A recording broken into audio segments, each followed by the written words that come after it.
Welcome back to the Who, Witch, Where podcast, where we talk about witch life, witch stories, and sometimes a little witchcraft. What is a drag clown nun, and how is it scientifically related to your life out in public?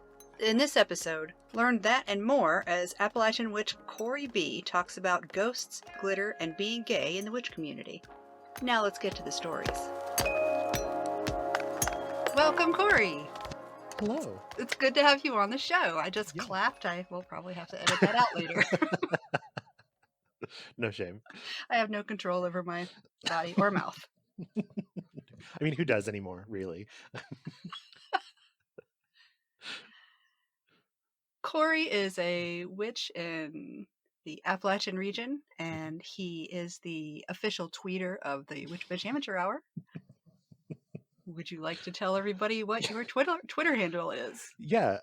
So my Twitter handle is Corey G Bowles. It's CoreyGBOWL. That is my name. And really on Twitter, the most thing that you'll see me tweet about is like just kind of witchy podcasts or just random stuff that kind of comes into mind, or even me just like interacting with people that I went to high school with.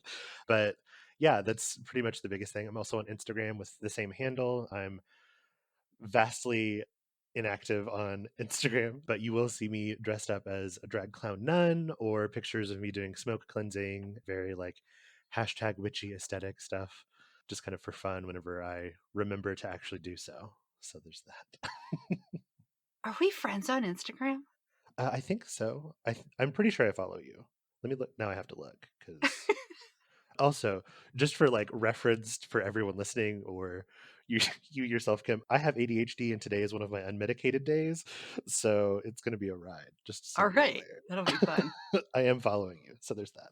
Okay. What does it mean when you call yourself a witch? What does that mean to you? So for me, it's more of like understanding kind of how nature works within itself and how we as people kind of fit within that puzzle of nature, and also like respecting kind of things that we do understand and things that we don't necessarily understand, and kind of recognizing that there are forces at work that we don't necessarily see, that there's cosmic connections, and it's kind of my job as a witch to recognize that connection and honor it and kind of work within those intertwined systems as kind of like a way of respecting what the universe has provided to me, but also what I can provide to the universe. Ooh. Yeah. I thought about that one a lot.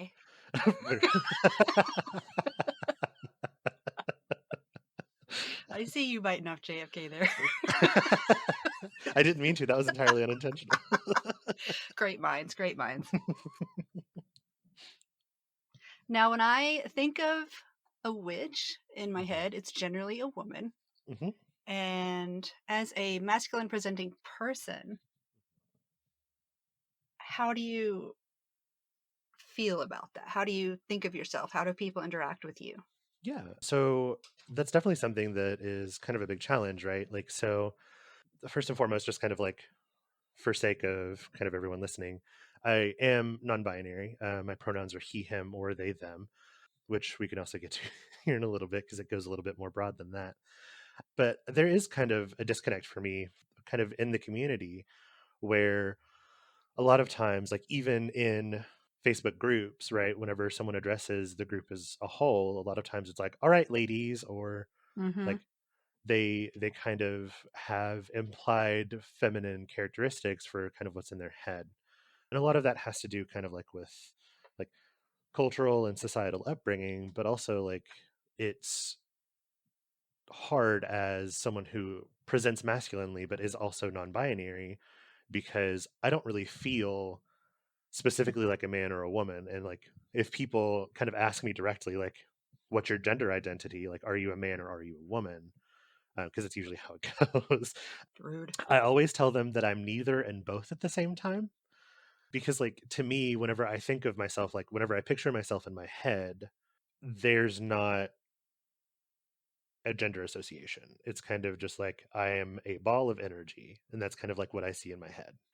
And then like what I lovingly call my meat suit is just kind of for decoration. And so like I will dress myself however I want and kind of not really associate any of the clothing that I'm wearing as like specifically man or woman. That being said, I am a chubby, very hairy individual with a beard, and the majority of what I wear is like jeans and a t-shirt.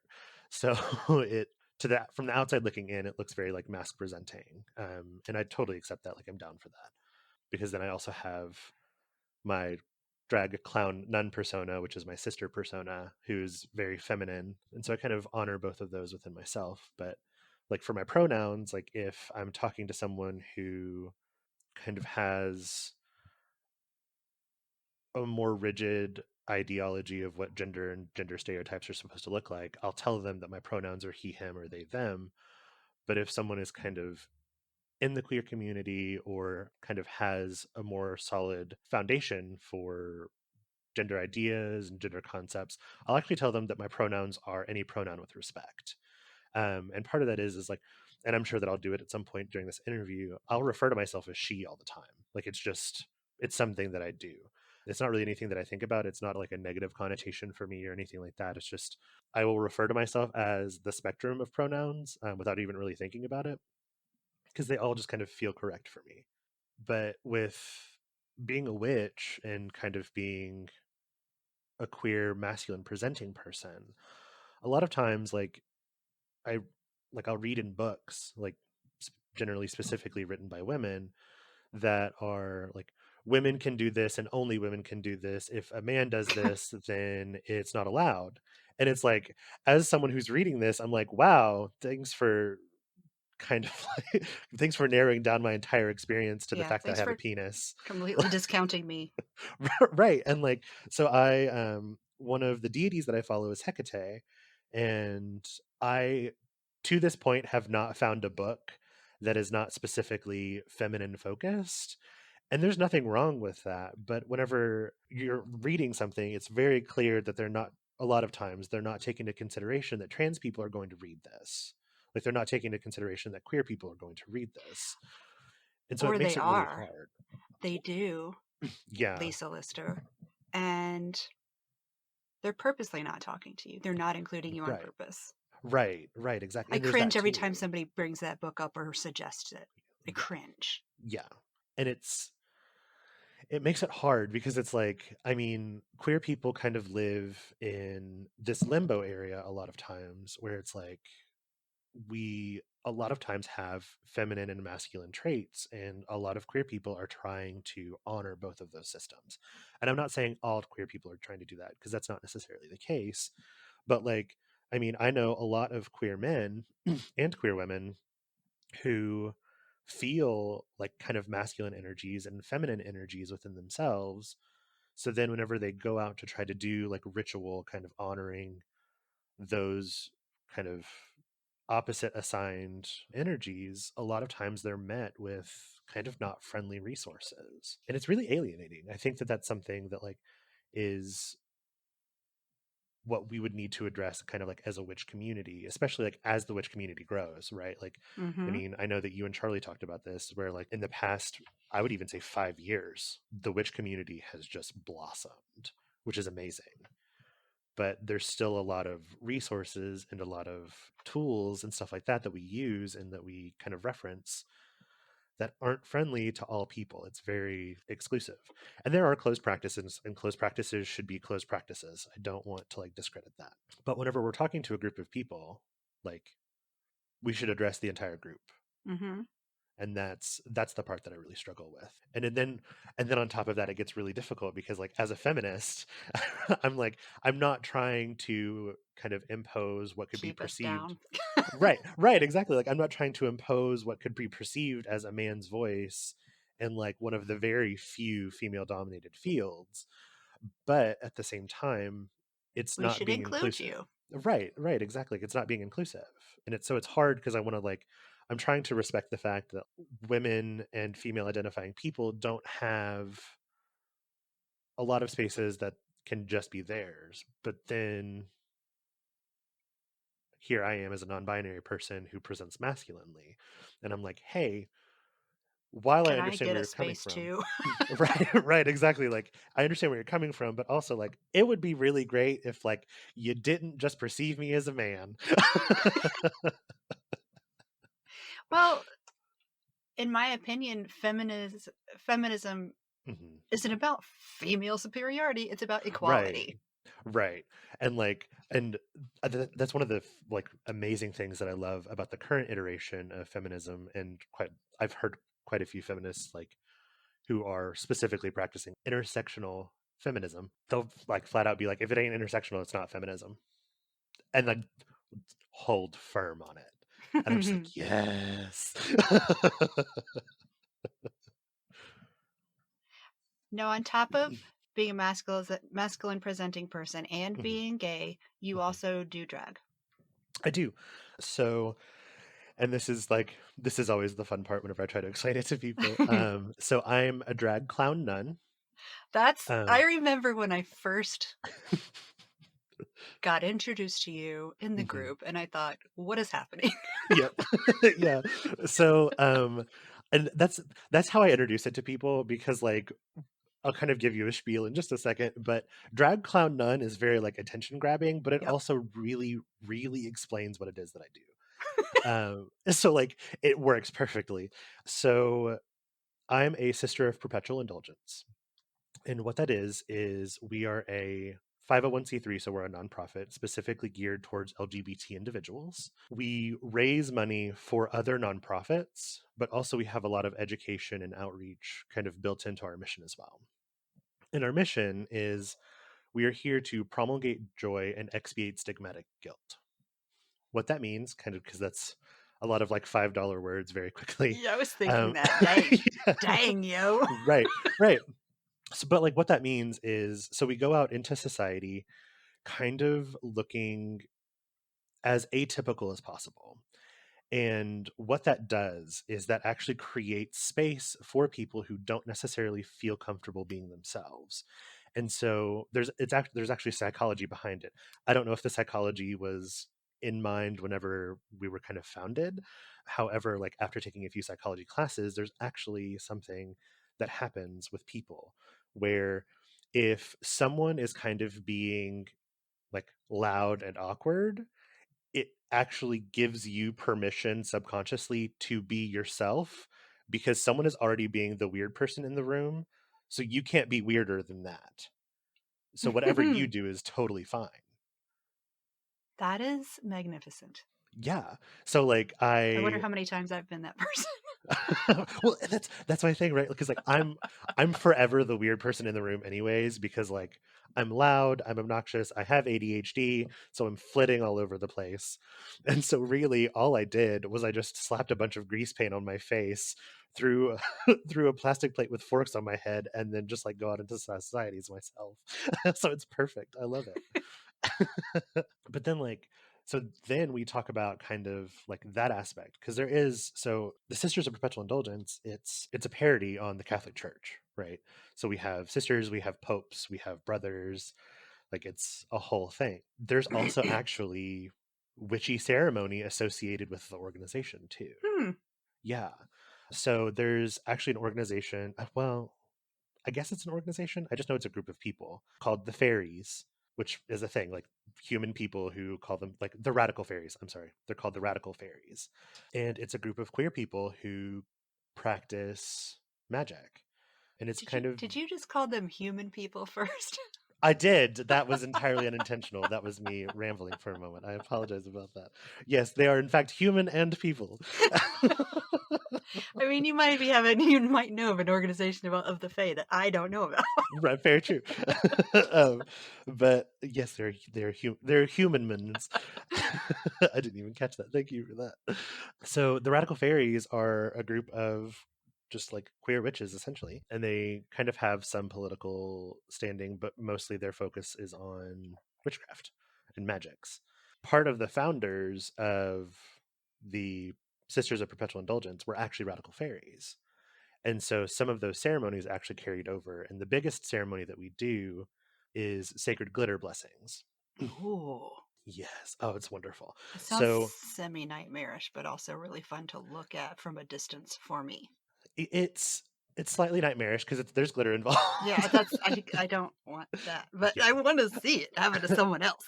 So the sacred glitter itself is there depending on so I'm about to go into a lot of terminology, so I want to explain everything before I do. So houses are essentially chapters, and there are last I checked, I think there were 40 or no, there were 58 chapters. Dang. It's kind of like across the United States, and we even actually have some chapters abroad. So it's a worldwide organization. But each chapter, each house has to kind of go through a process to become part of the organization as a whole. At the end of that, you have an exequator, which is just a celebration of the end of your process and kind of recognition that you are a fully fledged house or chapter. And so part of that is that generally people will do a sacred glitter blessing or a sacred glitter ceremony where they actually create the house's glitter. And it's made in perpetuity.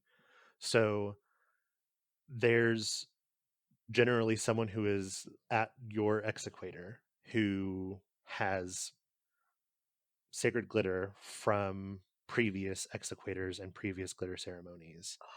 And it's like this giant like jar, and they empty this giant jar into an even more giant bowl, and then everyone who's there contributes to that bowl either glitter or something of power or ashes themselves from like a sacrificial fire, and then all of that gets mixed up and then it gets redistributed to the people who are there, and then whatever is left is put back into the jar, and then they'll add some more ashes, like more sacred ashes and more glitter to that themselves, and then kind of go on to the next exequator. Hmm. Which then means like every house has kind of like a starter seed essentially, Mm-hmm. and they'll dump those ashes into like their house ashes, and then like that energy will be imbued within those, and then kind of like keep going that energy and kind of that ceremony. So, and then like each individual sister can kind of have their own stash of sacred glitter. And like for me, for example, I have some from our exequator. So it's ashes from every exequator before it, but it also has brick dust from from the Pulse nightclub shooting. There is dust from the Stonewall Inn in New York. There's dirt from the San Francisco HIV/AIDS Pink Triangle. Then there's, of course, loads of herbs and stuff like that in it. So there's lots of common sage. There's lots of cedar and jasmine. It's absolutely crazy. And like when you open it, you can like smell all of these like oils and herbs and stuff like that. It's a really wild experience. But we actually use that sacred glitter to put ash crosses on people's heads if they Mm-hmm. like on people's foreheads if they want to, and kind of bless them like at bars or even queer events. So if you ever see someone at a queer event walking around with an ash cross on their head, there's probably a sister nearby. And glitter. And yeah, there's also a glitter aspect to it too. But I will tell you, a lot of times it's more so ash than it is glitter. Good, because good. Yeah. That's really neat. Yeah. Have you had, now this is the witch part. Okay. What are some challenges you've had from family or locals? Are you out? Yeah. Well, so it's weird. My family is not specifically religious, but they are super spiritual. I grew up doing smoke cleansing and kind of doing witchy traditions without realizing it was specifically witchy. Like we did, I remember with my grandma on my dad's side, every winter we would do pomanders. Oh. And I had no idea that what a pomander was. I just knew that Mama was sitting down with a bag of oranges and a bag of cloves, and we were making Christmas ornaments. Like that's what we did.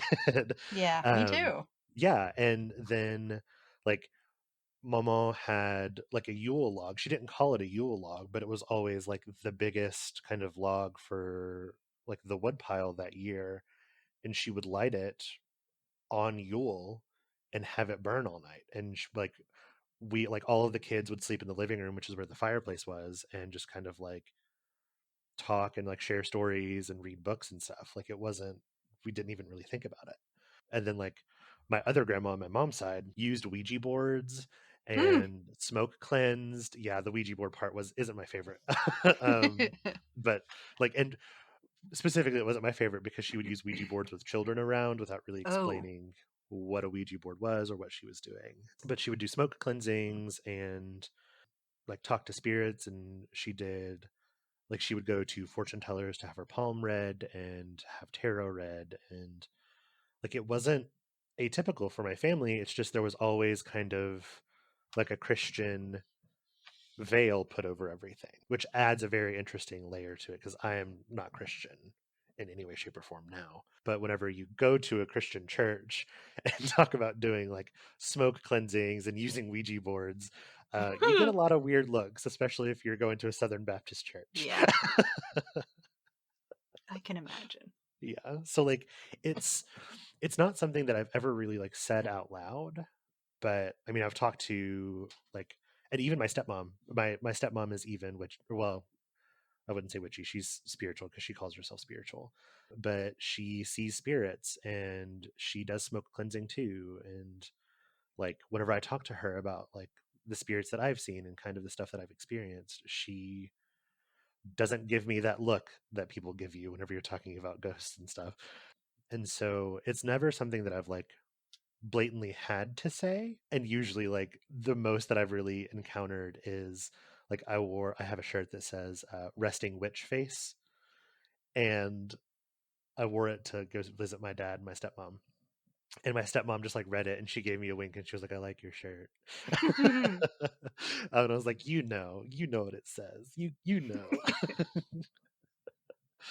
But yeah, it's been a wonderful experience. Like, and it hurts my heart whenever I see people who are like, I'm in the broom closet and I don't have anyone to support me, because thankfully that's not something that I've ever had to experience, but I know what it's like to not be out and to not have those support systems as like a queer person. And so it's wonderful to see Facebook communities like the WBAH podcast Facebook group, because it's kind of a sly way to have those support systems without specifically outing yourself. And I think that Yeah. that's just absolutely wonderful. Now, were you raised as a Christian, or were you raised as uh, I don't want to say witch because it doesn't seem like your family claims that title, but Yeah. So it's we went to like my mom and my brother and then her subsequent husbands went to church for a little bit. I think maybe we tried the church route for about a year and a half. It didn't really stick. It wasn't really for us.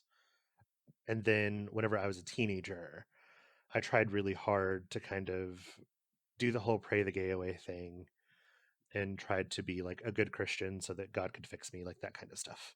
Did not stick. And it was not for me. But I've always had a level of kind of witchery around. We weren't really raised religious like me and my brother. We were raised kind of just doing traditions, without really understanding the source of those traditions. Like, for hit me with the example, story. Yeah, hit me, hit yeah, me. yeah. So like I remember like I mean, we grew up smudging with white sage. That was something that we just did. We didn't really know why. It was just part of it was part of cleaning the house. So like, and it wasn't like every Saturday whenever we cleaned. It was just like, to us it seemed kind of random. But we would like get done cleaning like our physical spaces on like a Saturday afternoon, and then our mom would come through with like a stick of white sage and just kind of like go around the top corners of the rooms and just like kind of muttering. And we didn't really think anything about it because it was just like something that mom did. And but we knew not to talk about it. Like that was the thing, because we knew that like for whatever reason, people like in our community and in our society would just like look at us weird. So it was always a level of like understanding. And actually, so I think my mom realized very early that me and my brother are both connected or mediums or what have you, because so my grandpa, and I don't mean to laugh, but it was like I'm just thinking about like how she reacted when we told her. My grandpa died when I was like 7 or 8, and I remember like the way that we would do things, because like my mom went to school and she worked nights, so she would be asleep whenever me and my brother were getting ready for school, and we would have to go wake her up. And so my brother would get up, go get ready, and then he would come wake me up. He would go back to bed, and then I would get ready for school. And then once I was done, I would wake him up, and then we would together go to wake my mom up so she could take us. And so I remember one morning I was like just about done getting ready. I was brushing my teeth, and to give you an idea, like we lived in a trailer literally in the middle of nowhere. Like our closest neighbor was maybe like a mile down the road, and like the closest grocery store was 45 minutes away. So like we did like Goals. yeah, it was crazy. Like we could walk outside and watch the mountains change color during the seasons. That's that was what we grew up in. And so I was getting ready for school, and I was brushing my teeth and the lights flickered. Not necessarily an uncommon thing because we lived in the middle of nowhere, but I felt kind of this like cold chill go up my spine. And I just knew that something was happening. And so I like look out into the living room and kitchen, because the way that our trailer lined up, like if you looked down the hallway, you could see through Mm-hmm. the living room, through the kitchen, and kind of like Yeah. to the other bedroom at the end of the I trailer. grew up in a trailer too. Yeah, perfect. um, and so like as I'm looking kind of like down the house, I watch as the light on our microwave that's like facing me, I watch it kind of slowly fade out of existence and fade back in. Like some kind of like shadow had walked in front of it. And it freaked me out.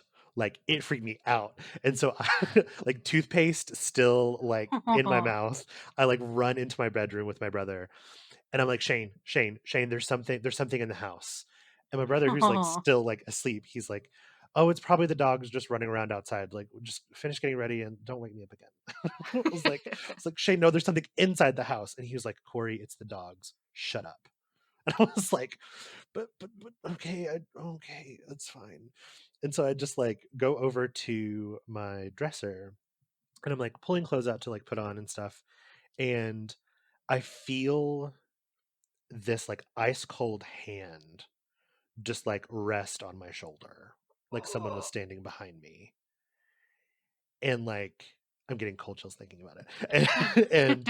And I like got dressed as quickly as possible and spit out because I was still holding toothpaste in my mouth at this point too. So like spit out the toothpaste, and I had this little like Batmobile from like Batman and Robin that had like a little light on the front of it. Oh And I drove it like down into the kitchen and then back up. And I did that like about 5 or 6 times until my brother was finally like, you're getting on my nerves. Let's just go wake up mom and she can take us to school. And like the first thing I did as a kid, I was like, oh my God, mommy, guess what happened? There was someone in the house, no. Oh, which through my mom, who was in like she was taking criminal justice classes, oh through no. my She mom went into into like, true crime land. yeah, exactly. And so she like quickly just like walked through the trailer. Nothing was obviously there, and was like, someone was in or someone was outside the house. And I was like, someone was inside the house. And she's like, well, was it your granny? And I was like, no, it was a shadow. And my mom just kind of like looked at me and like gave me a nod and just kind of like, all right, get in the car. Let's go. We're not going to play with this anymore. And then that Saturday, we did the smudging of the Oh. trailer. And I never made any connection with it as a kid because I was just like, oh, this is something we do all the time. But it was because I had told her about the shadow person that was walking through the house. And it like just crazy. That's a good story. Yeah. Oh, I have so many good like if you want to, I can go directly into like how me, my brother, and my mom saw the same shadow people for years and didn't know about it. Oh, you mean each, like, separately? Yeah. My parents were obviously divorced. My dad lived in a trailer on my grandmother's property, like right next door to her. And my brother and I both would talk about, like, independently, we would bring up a man in a top hat and a little girl in a white dress. That was just a fact. Like there were these entities that lived either on the property or nearby that we both just knew about. Like it almost feels instinctual because we've known about it for so long that it's not something we've ever really questioned. And so whenever I was about, I want to say 10, my brother moved in with my mom. And so I was staying with dad and he was staying with mom. And I remember having a series of nightmares where something was trying to get inside of the house Oh, no. and I didn't know what it was, but I would have to run from front door, front window, back door, back to front door, front window, back door. And like realistically speaking, this is maybe like 20 feet apart. So it's not really anything big. But the issue is the thing outside got faster and got smarter I hate as it. the I dream hate would it. go on. Yeah, like so there's this level of consciousness to it. And then every time the nightmare would end would be right whenever I got to a place where the door or the window was just opening and I had almost gotten to it, but it wasn't quite in time. And I would wake up in a cold sweat. And Thanks so for that. Great. you're Thanks. welcome. Sorry. Yeah, my bad. Even like in the notes I'm in a whenever small I'm talking closet by about it, myself. right? Oh no! Like whenever I was talking, like whenever I was typing it out, at one point I put talk about the man in the top hat. I'm sorry. My back's to um, the door. oh no, I'm sorry. um, so I was telling my mom and my brother about that because I was just like we were kind of like lamenting about like ghost stories that we all have kind of independently. And my brother was like, "Oh yeah, I had the same dream." Oh, no. And I just looked at him and was like, "We have we have lived on this earth for 15 years after I had that dream and you didn't tell me you had that dream? Like you've known consciously about this dream for like 20 years and you didn't tell me." And he was like, "Well, I just thought it was a dream, like it wasn't a big deal." And then my mom goes, "Oh yeah, no, that land's completely haunted. Like it's cursed." And we both just look at her and we're like, "I'm sorry, what?" And she was like, "Yeah, there was like my grandma's from England and she would go to England pretty frequently." And well, she would go to England pretty frequently pre 9/11. After 9/11, obviously, like she was older and it was just harder for her to go through like TSA and stuff like that. And then also be on a plane for like 12 hours. But my mom would watch my grandma's house while my grandma was in England. And so lived in the same trailer right next to my grandma. And she was like, "Yeah, one night I was watching her grandma's house and some dude like just walked up onto her patio and was trying to get into her back door." So I called the cops because I didn't know what to do at that point because I was alone with you two boys. And when the cops came, there was no one there. Like there was no signs of breaking in or there was no signs of breaking and entering. It was just kind of the house was by itself. And she was like, "So I just kind of like chalked it up to maybe I was imagining things." Until the next night, the exact same thing happened again. And it looked like the same guy. And she was like, "But I was not going to kind of mess around with it. I would just grab my flashlight and was going to confront him because, I mean, we're a family of hunters. Like we all have guns. Okay. Like it's just a thing." Okay. And so my mom like got a flashlight and a gun and just like walked up to my grandma's house and there was nothing there. And so my mom, getting freaked out that like there may have been someone in the woods or something, called the cops again. Oh, no. But by that point, the cops are like, "Okay, well, we need to call your husband because something is actually going on with you and we need to make sure that you're Oh, okay." yeah. That lovely idea. So they call my dad, who was at work at that time, and so he rushes home and he's like, "What are you talking? Like, what's going on? Like, you keep calling the cops about there's someone here. Like, what are you seeing?" And she tells him, and my dad is not a denier, but he specifically does not want to believe. Like he knows that stuff happens, but he doesn't want to hear about it, kind of stuff. And so he completely denied it and was like, "No, Becky, that's not Becky's my mom's name. No, Becky, that's not a thing. Just stop calling the cops whenever you see stuff like that. Just make sure the doors are locked and you'll be fine." And I think that that's where the consciousness came in, is making sure the doors are locked and you'll be fine. Because my dad said that to my mom. And so now whatever this entity was thinks that we think we are only safe if the doors are locked. And whenever like mom told us about that, the room just got real quiet. And we were just like all staring at each other. And I was like, well, would have been great if I knew that before. And like, I mean, even since then, like within the last like 7 or 8 months, me and my brother have both had dreams about that entity. Mine kind of followed a similar pattern, just in a different house. And mine's even like in a house that I've never seen before. And so I'm like sitting on a couch with one of my partners who I don't know at that point, because this person is kind of a stranger to me. And we both go up to bed, like we go upstairs to bed. And as we're laying down, my partner looks at me and he goes, "Hey, did you lock the front door?" Oh no. And I'm like, "Oh shit, I don't think I did. Let me just go downstairs really quickly and I'll lock it." And the front door for some reason is like at the foot of the stairs. And so like as I'm walking down the stairs, I see that the door is just a little bit ajar. I hate And it. I run down the stairs and close it. And as I'm closing it, I can see like on the other side of the door there's a figure. And so I close it and I lock it, and then like there's a window kind of nearby that like looks out onto our front porch. And I like look out the window, and there is the same entity, like the man in the top hat, who looks at me and like shrugs.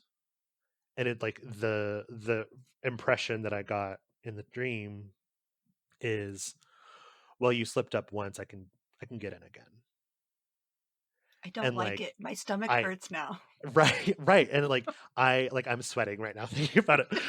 Like, and it's stuck with me like hard. Like I didn't wake up in a cold sweat like I used to, but I remember waking up the next morning and I vividly remembered that dream. Like Hate it. Hate it. every detail of it. Hate I it. did not like it. And my brother had like 2 or 3 weeks later had a similar dream, but the entity was inside the house and my brother tried to confront him. And like it was essentially just like a rag doll fighting like a hurricane. Like it made no difference. Like the entity didn't care about my brother. And So how does so this affect your witchcraft? yeah, it definitely, it leads really heavily into like my daily practices. Every day I re-up my wards. Like that's just Really? something, yeah, every day. Like every I day mean, before I go to sleep. if I had that crap following me, I guess I would too. Yeah. Like so every night before I go to sleep, it's kind of just like a little thing for myself. I do like a visualization meditation kind of thing. And I have the amount of incense in this apartment right now would, if I were to lit it all, you would think this this piece is on fire, like that kind of stuff. But I do pretty much weekly smoke cleansings. That currently has kind of waned, just because here, like I moved cities about 6 months ago, and in the move, my altar actually got broken.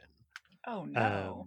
Yeah, and so I've been on the search for a new altar for a while now. I will tell you, like, but I'm weird because I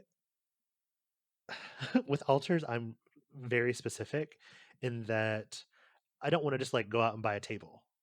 Like I want Too something that pedestrian. right. No, darling, I can't do that. It's too pedestrian. Like like I want something to call out to me. You know what I mean?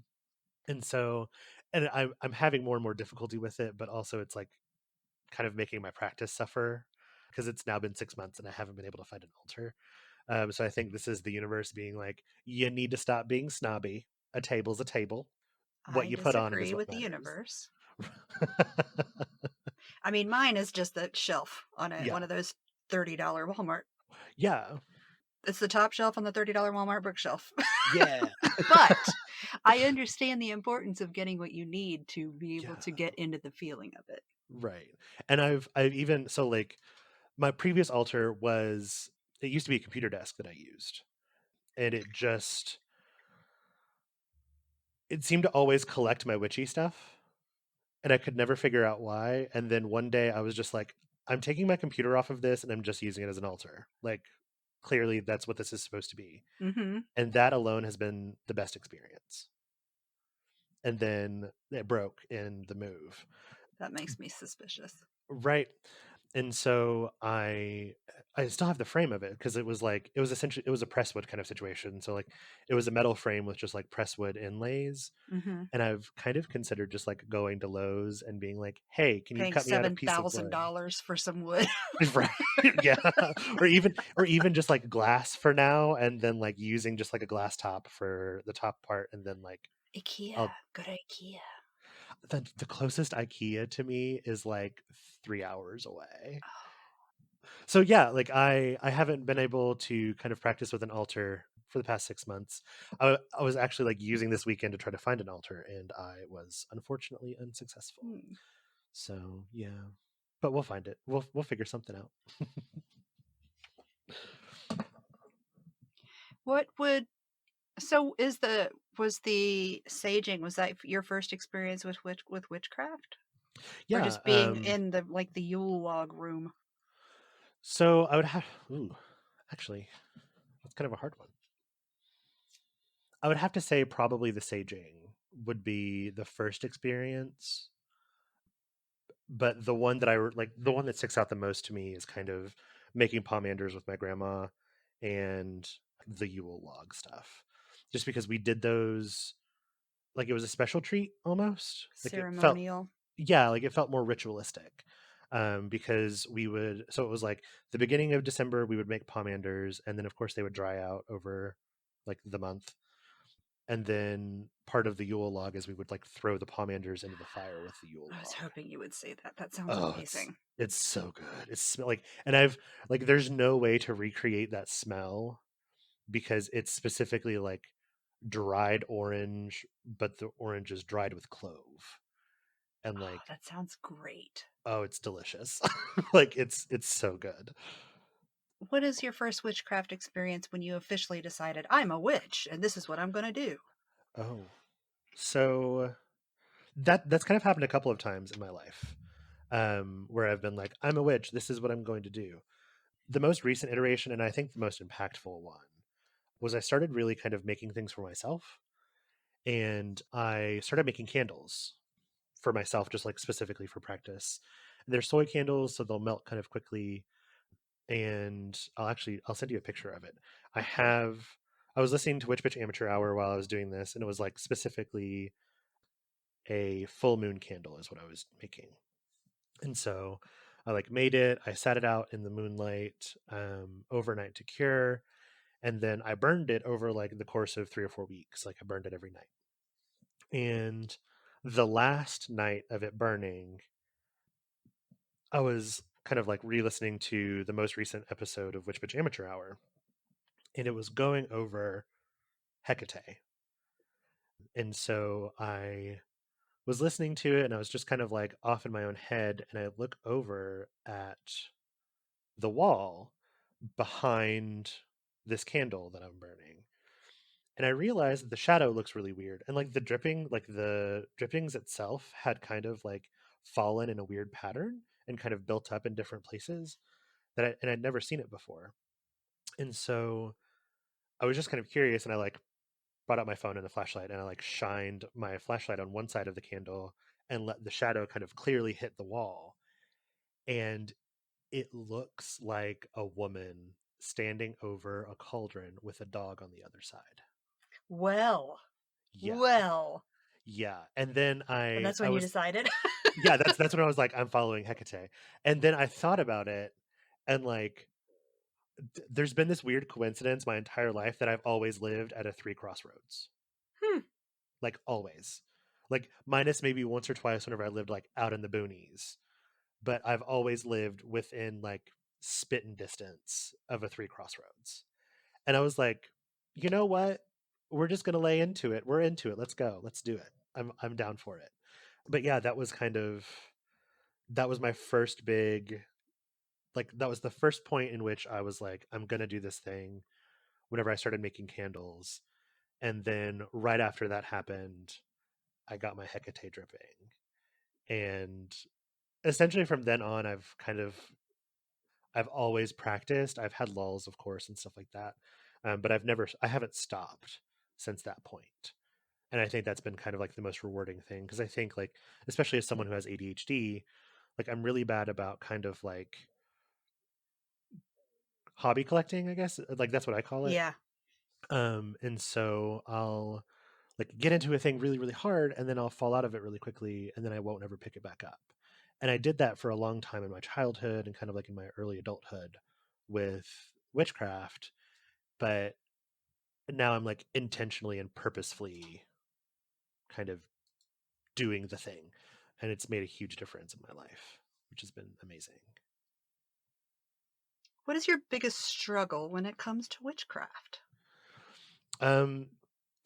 It's ironic that you asked that after saying that. My biggest struggle is actually the routine of it, and kind of actually feeling like I am a witch. I.e. Some imposter syndrome? yeah, that's pretty much it. Because a lot of times, like, when people talk about like deity work and ritual work, they kind of lay into this, like, with deities you always have to recognize them on the 5th Sunday of every 3rd month, and there's always What? like right, right, like it's very kind of like specific. And then with rituals, it's like you have to do this exact thing, and like that's that's not who I am as just like a I just person in can't do general. rituals. Well, and that's what I say. Like, I'm just like, that's not who I am. Like, if you tell me that I have to do X, Y, and Z in order for my intention Are to you go a out no correctly, person? huh? Are you a no person? What does that mean? I don't know what that Okay, means. you know how Charlie was like, I'm going to do it just because you told me no? I'm going to do it? Oh, yeah, I'm that person. Me too. Yeah, I can't help it. Really can't help it. Like, I don't want to help it. right? like, like and like if you're telling me something that like like I need to do for like my own health, like, sure, I'm down for it, whatever. I might But be. like, well, yeah, maybe that's true. Well, that's fair. But like, if you tell me that like I have to do something specifically in witchcraft, I'm like, first and foremost, you don't know who I am as a person. You don't know my power. Like, no, you sit down You don't somewhere. know me. Right? You don't know me. Um, and then like, uh, at that point, I will purposely do the thing you said that I can't do if I don't do it the specific way, just to spite you. Mm-hmm. And it'll be a uh, success. What? exactly. And so like, that's kind of like my biggest struggle is like that imposter syndrome feeling, but also like the routine of it. Like, I can't just like sit down and meditate for 3 hours. Oh my Like, God. I know people Can who you do can do anything it. for 3 hours? I can't. No, no. Like, you're listen, you're lucky Besides a that lot of like, things. right. like I can sit down and talk to someone if we're having a conversation for like forever and not even realize the time is passing. But the second that I intentionally sit down to essentially do nothing, it's not gonna work. Lord. It's not gonna work. What would you say is your worst witchcraft experience? Oh, okay. Interpret that any way you want. Yeah. So this is kind of funny. So there's that too. Good, because you've already terrified me. Yeah, no, yeah. Which is funny. Like, I put the terrifying stuff in like the, oh, this isn't that bad, and then like I put the funny stuff in like, this is my worst experience. Um, so I have a couple of experiences. The one of the iterations of me kind of like pursuing witchcraft, my friend was dealing with a breakup and was just like feeling really down and stuff like that. And I did kind of like a new witch faux pas where I like quickly searched some herbs for kitchen witchery stuff, and I decided that I was going to make them a meal. The spices I chose were cinnamon and cayenne. I don't know why. And I decided I was going to make them a steak. Oh. The steak was very fatty. Yeah. I think I know where we're going. I was in the middle of making this steak, and I had essentially created aerosolized pepper spray. Yep. And we had to evacuate. I was living in a dorm at this time, like in college. Oh So gosh. we had to evacuate the kitchen. And like my friend, bless her heart, I don't know how she did it. She still ate the steak. Aw. And I was like, "You're so sweet. Please don't eat that." And she was like, "No, I'm gonna eat it." And I was like, "No, please don't." And she was like, "Nope, I'm eating it," and just like dug into it. And I was like, "Girl, you are brave. I could not do it." Like, nope. Did it work? I don't necessarily know if it was specifically the meal or if it was just the fact that I had done something super ridiculous and it made her laugh. I'm gonna lean more on that I did something super ridiculous and it just made her laugh. So it worked, but not in the way I intended it to. But your intent worked. Yeah, it did. Yeah. Just not in the way The that I universe expected. heard you and said, I don't know what Yeah. you're doing, but here. Like, listen, sweetie, you're trying real hard. We're just gonna throw you a bone here. Like you went about it the wrong way, but hell was paved with good intentions, I guess. I've also had this fun experience. So like I have what I lovingly call a follower. It is not man in the top hat. This is like a whole other thing.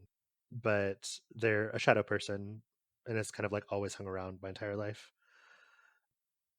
A lot of queer people are in tuned to spiritual stuff, even if they don't necessarily understand it. And I had a gentleman caller over, and I live by myself. Like I've lived by myself for about a year now, and my bedroom door is open because once again I live alone. And at one point during the act, he gets like real awkward, and he's like, "Is there someone here?" And I just looked at him. I was like, "No, I live alone." And he just like looks back over at the door, like into the hallway. And I was like, "We can close my door if you want to." And he was like, "Yeah, let's close your door." And I was like, "Okay, cool." So I closed the door, and then like after everything was said and done, like me and him are friends, so like it wasn't like an awkward thing or anything. I was like, "Hey, so you were seeing a shadow person, weren't you?" And he was like, "Yeah, I just saw something like walk down the hallway, and it just freaked me out really bad." And I was like, "Yeah, I should have told you about that. I'm sorry. That's That just happens here." that's just them. It's just Yeah, it's just Fred. my follower. It's fine. I apologize. I know that voyeurism isn't for everyone, so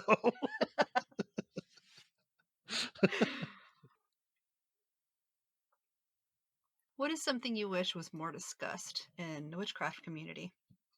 so I'm gonna preface this statement with a couple of things. Closed practices are closed practices, and we should respect those cultures. And two, if something says that it is poisonous, do not eat it. I don't care what your intention says.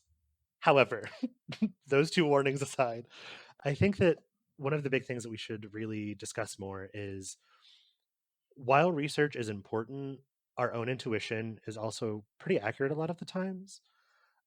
So, like, we all have like a gut feeling, right? You can kind of just like feel if something is right or wrong. Yeah. I think that that's really instinctual. And like, as someone who's practicing witchcraft, we should listen to that more. Like, our bodies and kind of like our own spirit or soul or whatever you want to call it, like our own energy is telling us if something is right or wrong. Like if the vibe is off, you're going to know, right? And so I think that listening to that and learning to listen to that is super important because our intuition is there. Like sometimes we have to exercise it and we have to kind of stretch it and work with it. But self doubt, I think, is something that a lot of witches deal with just kind of silently because we're so focused on our intention and trying to make sure that our intention is correct that we will self doubt ourselves out of that intention or into a different intention that we don't necessarily mean to. So like if you feel something in your bones, like go for it. If it's not mentioned in a ritual or in a spell, just do it because your intention is there. Like you know what you're trying to do, and then your intuition is telling you that you should add something or take away. once again, like assuming that maybe like if you're making like a calming tea for yourself, you wouldn't put belladonna in it, obviously. Like we don't want to poison ourselves. But like that intuition I think is super important to listen to and kind of nurture that aspect. And I'm not saying like intuition for like divinity purposes, but just like that knowing feeling that everyone has, I think is super important. And recognizing that and not doubting yourself, I feel like that's not talked about nearly enough. And how it's punished out of us in Yeah. school. Yeah, exactly. Like, well, I don't feel like something's right, so I'm Too not going to bad you do have to it. go to school. Right, exactly. Right, You have to get exactly. on this bus Right. that will Like eventually, the tire's going to fall off. But right, exactly. Like or like even people like I have a bad feeling about this place. yeah. Oh, I've been here Oh, so many you're times. being, you're ridiculous. Right. Like I've been here so many times. Like this is a fun place. Let's just go inside and have fun. And it's like, no, like I'm telling you, I have a bad feeling about this place. We should not be here. And then like someone's ex shows up who is like Mm-hmm. an abusive piece of crap. And it's like, well, fuck my intuition, I guess.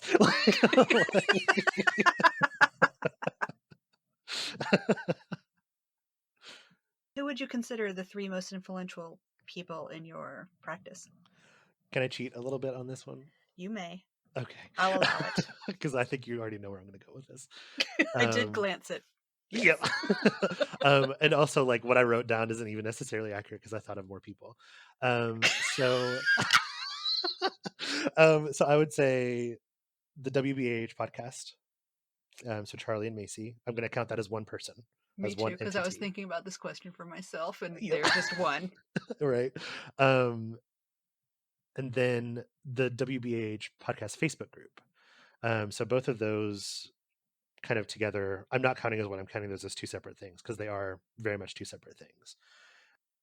The ritual of like always listening to WBAH on Wednesdays, combined with even just like the passive involvement that I have on the Facebook group, like as I'm scrolling through like my Facebook feed, I'll just like randomly see something witchy, and 9 times out of 10, it's like the Us. Facebook group. Yeah.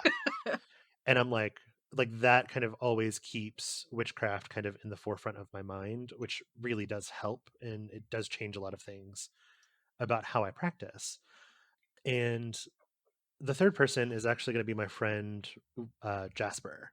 He's also from Appalachia, and we have a lot of similarities in a lot of our backgrounds. But also, like whenever I want to talk about something witchy, a lot of times he's the first one to come to mind, just because like we're from very similar regions, and like he's kind of been someone that I lean on kind of like for spiritual guidance, I guess you could say, just because of kind of all of the conversations that we've had, and kind of we've done, I think we've done a couple of rituals together. I feel like we've done a couple of rituals together, and he's honestly one of like the most level-headed people that I've met. So it's amazing to kind of have that person like in your corner, so to speak. So between the WBAH podcast and the podcast group, and then him, like I feel pretty solid. And of course, like God, I have so many people too now that I'm thinking of that I'm like, well, I didn't mention this person or this person or this person.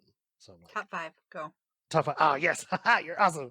I have a close friend who lives in the same city as me, who is also witchy, and we've known each other for forever. It feels like, and so anytime like I'm kind of experiencing something or something like that, I'll even talk to them about it, and I'll just be like, "Hey, this thing happened." And one time I I feel as though I was being hexed by someone, and they were like, "All we need is a jar, a name on a piece of paper, and a couple nails, and we can get rid of it." I was like, Hmm. "Oh, okay, all right, let's go." So that is for, and honestly, so this is I'm going to be that person, so I'm just going to go ahead and like let you feel these feelings. You are legitimately like a huge part of it. And the reason I say that is because, and I don't know that you know that this happened. The first interaction that we really had, I reached out to you because I wanted to get like some sort of like something from your shop. and I couldn't pick. Um, so I was like, "Hey, Kim, like, I have no idea what I want from your shop, but I want to support you, and I want something from your shop." I remember. Yeah, and you sent me this box of just like amazing stuff. My favorite piece being like the stag beetle. I think it's a stag beetle with oh my god, I've lost all of my words. I think it's not labradorite, I don't think. Synthetic opal. Oh, synthetic opal. Well, it's beautiful. I love it. That's one of There's my this favorite. fancy name for it, but I don't remember what it is either. Yeah. Um, it's one of the most beautiful pieces that I have, and I love that thing. I love seeing So you wear it. I love it so much. I a lot of times I wear it for sister stuff. I know I Um, love it. yeah, and it makes me so happy. Me too. So yeah, and like, and at the time, like, I wasn't very vocal about it, like in general, because I'm not one of those people for whatever reason. But I was kind of like going through a tough time, like in life at that point. So it made a huge difference for you to like sit down with me and kind of like curate that little box and send it out to me. So yeah, huge props. That Hmm. was awesome. So not to make you cry, please don't cry, because then I'll I'm cry. not having a cry day, apparently. I Okay, just perfect, feel good perfect, today. good. But those are my top 5 people. Oh, that makes me feel real weird when people say me. Because I feel just like a stooge generally. I'm not even gonna lie. Whenever you asked me to interview you, or when you asked me to be interviewed, I was like, "Why? I don't do anything special. I'm just on Twitter. Like what? I'm just the tweeter. I don't know why, but But everybody has stories, and you yeah, have an definitely. interesting viewpoint that I don't have, Yeah, that's very true. that I'll never have. Okay, are you ready for? I think you probably already know what these are. Oh, I forgot about this, actually. Mhm. Who would you like to see on the show? So I'll be honest with you. I think their name is Casey from the Waba Facebook group. The one who does this monthly spells?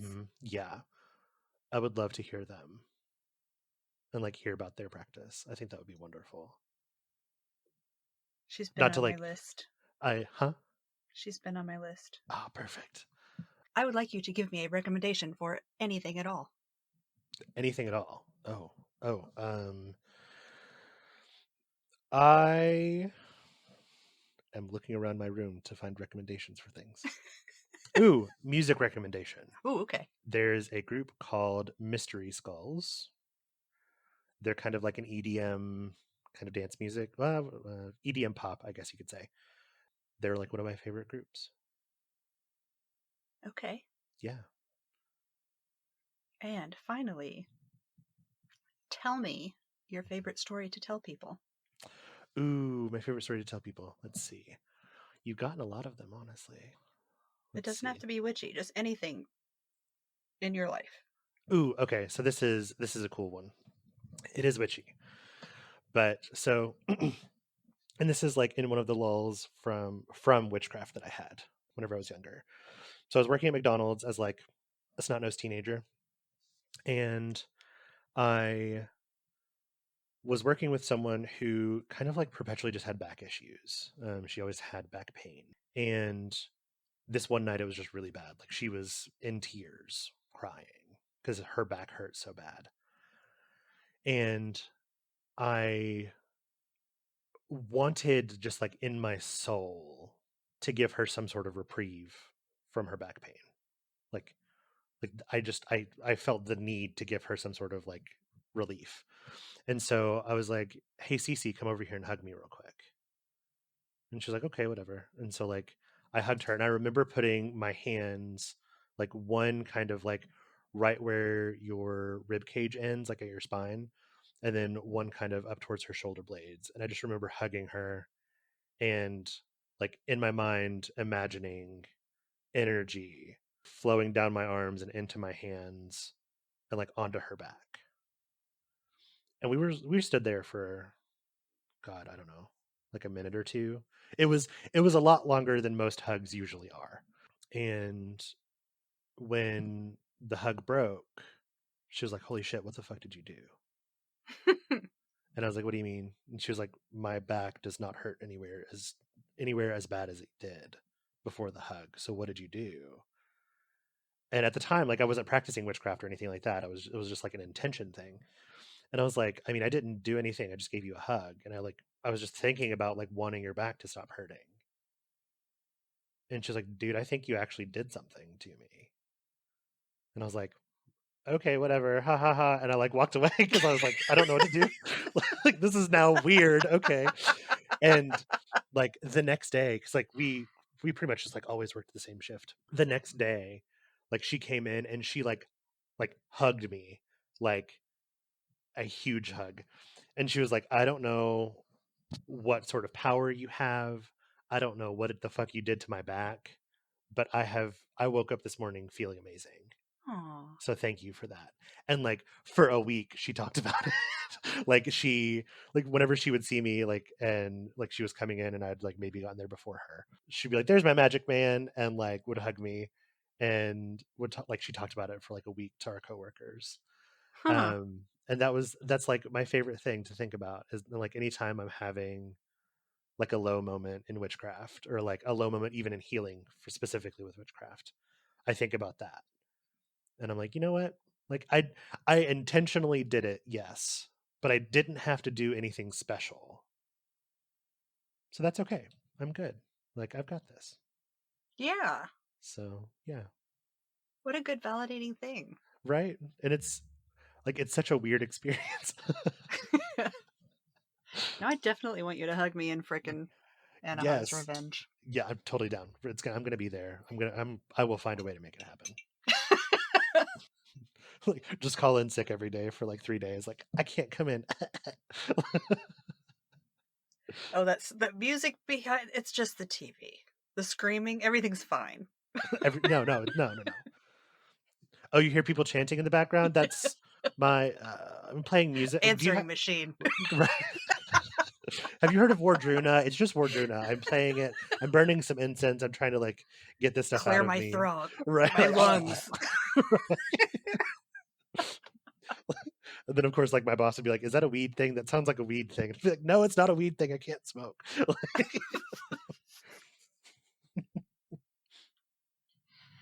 Well, thanks for coming on the show and telling me thank you. stories. Yeah, thanks for having me. It's been a wonderful time.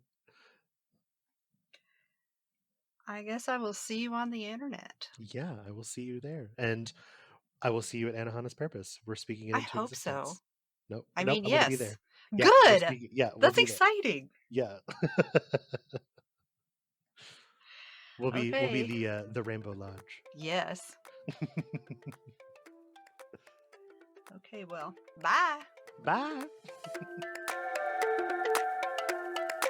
Hey, thanks for listening to this episode of the Who Which Where podcast.